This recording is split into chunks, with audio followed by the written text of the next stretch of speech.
다음 두 번째 사례입니다. 개표 결과를 사전에 입력한 사실이 확인됐습니다. 서울시 송파구 선거관리위원회는 선거일 하루 전인 2012년 12월 18일 오후 1시 11분에 개표 결과를 서버에 입력한 사실이 확인됐습니다. 그 자료는 2012년 12월 19일 다음 날 개표한 결과와 일치합니다.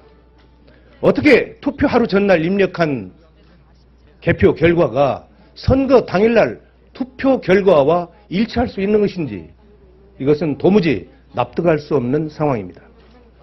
세 번째 사례입니다. 개표소에서 지역선거관리위원장이 개표 선언을 하기도 전에 전국에 방송되는 선거방송에서는 개표 결과가 국민에게 방송됐습니다.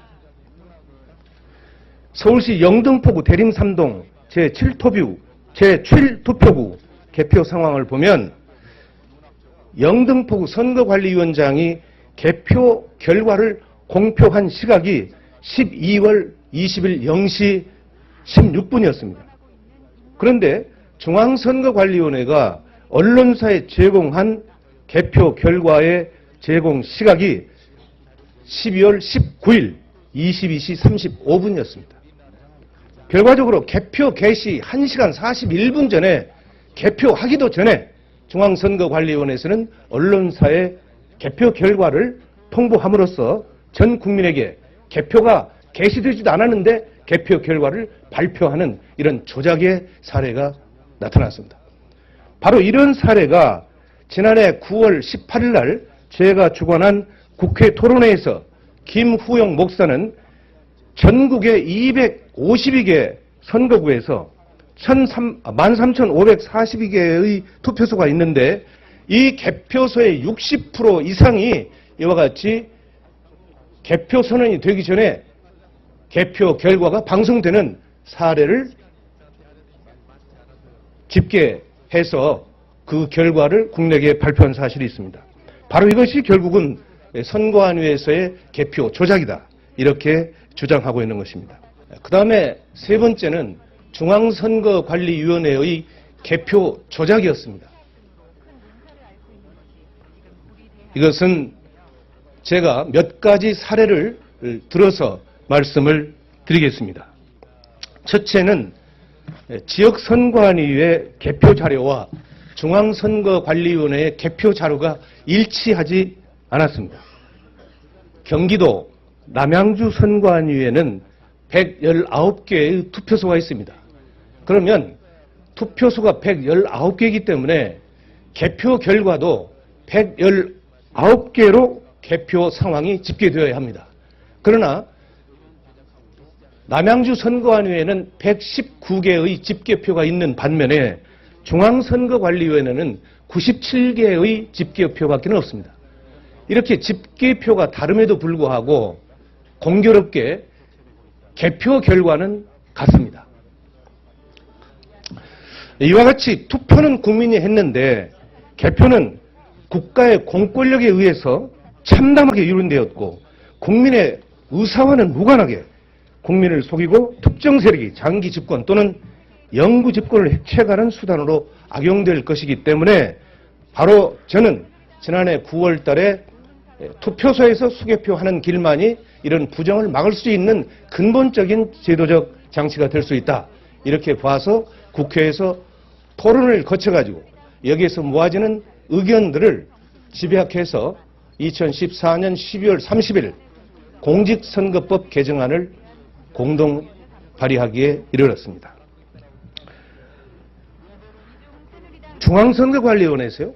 지난 18대 대선 개표 결과 전국 252개 개표소 중 93개 개표소에서 개표에 오류가 있다 이렇게 발표한 바가 있습니다. 이것은 중앙선거관리위원회에서 그동안 줄기차게 우리들에게 주장한 내용들에 대한 개표 조작에 대한 일정 부분을 시인한 것이다. 저는 이렇게 판단을 하고 있습니다.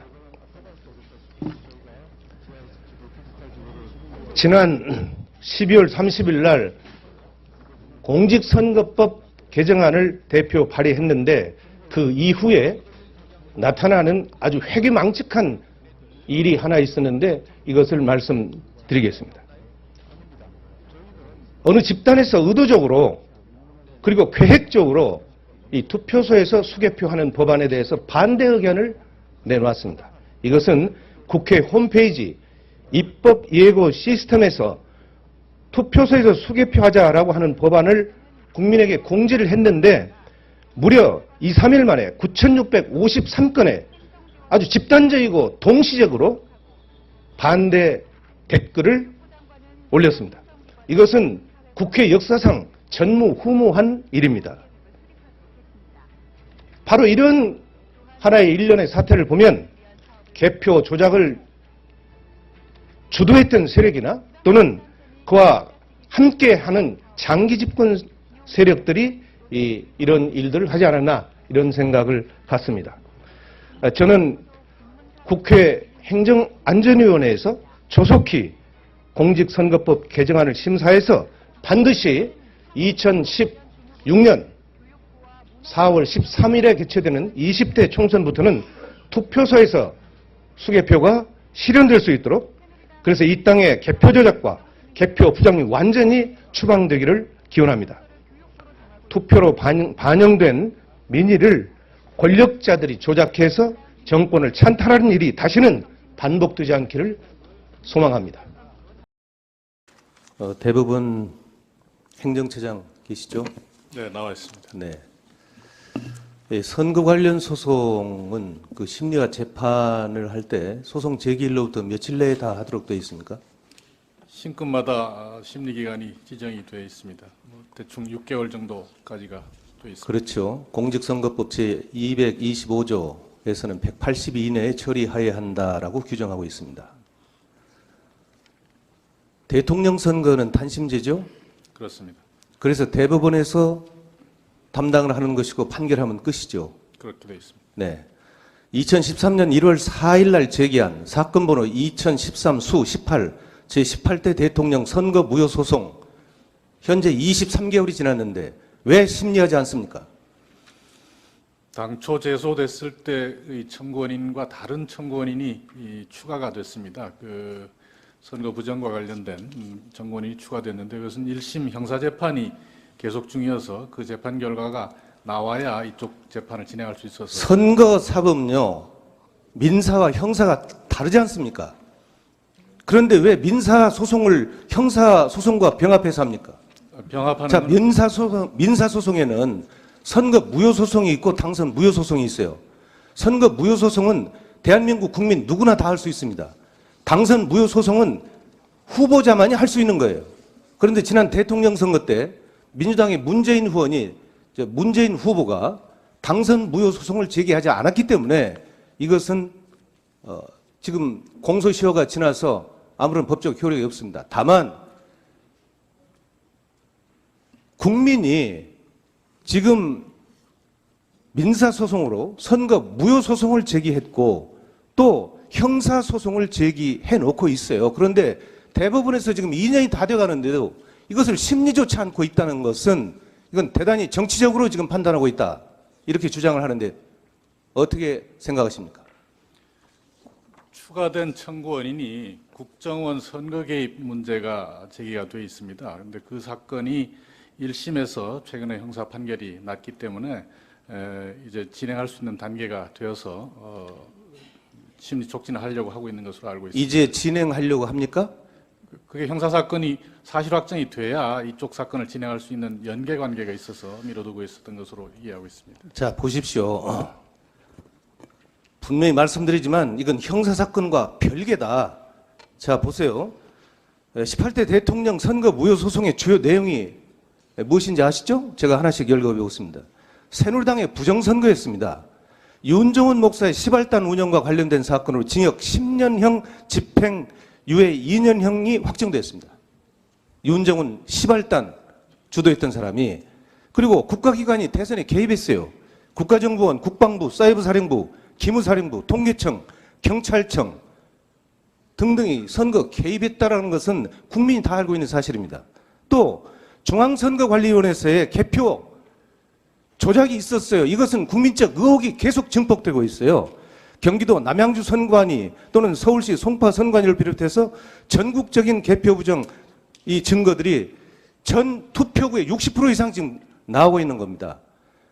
또 박근혜 당시 후보의 허위사실 유포가 있었잖아요. 문재인 후보와의 대선 후보 방송 토론 중에서 댓글려 김하영을 옹호하는 이 발언, 이것은 허위사실 유포잖아요. 바로 이런 것들이 명백하게 드러나는데도 불구하고 대한민국 국민의 자격으로 소송을 제기한 것을 2년이 다 돼도 심리조차 않고 있다는 것은 대법원의 직무유기입니다. 국기문란입니다. 이것도 어떻게 생각하세요? 거듭 말씀드립니다만 당초 청구인은 개표 부정에 한정되어 있었던 것으로 합니다. 근데 그 이후에 국가기관의 선거 개입 의점이 선거구역 사유로 추가가 됐고 그 점은 형사 기소가 돼 있었습니다. 자, 이거 보십시오.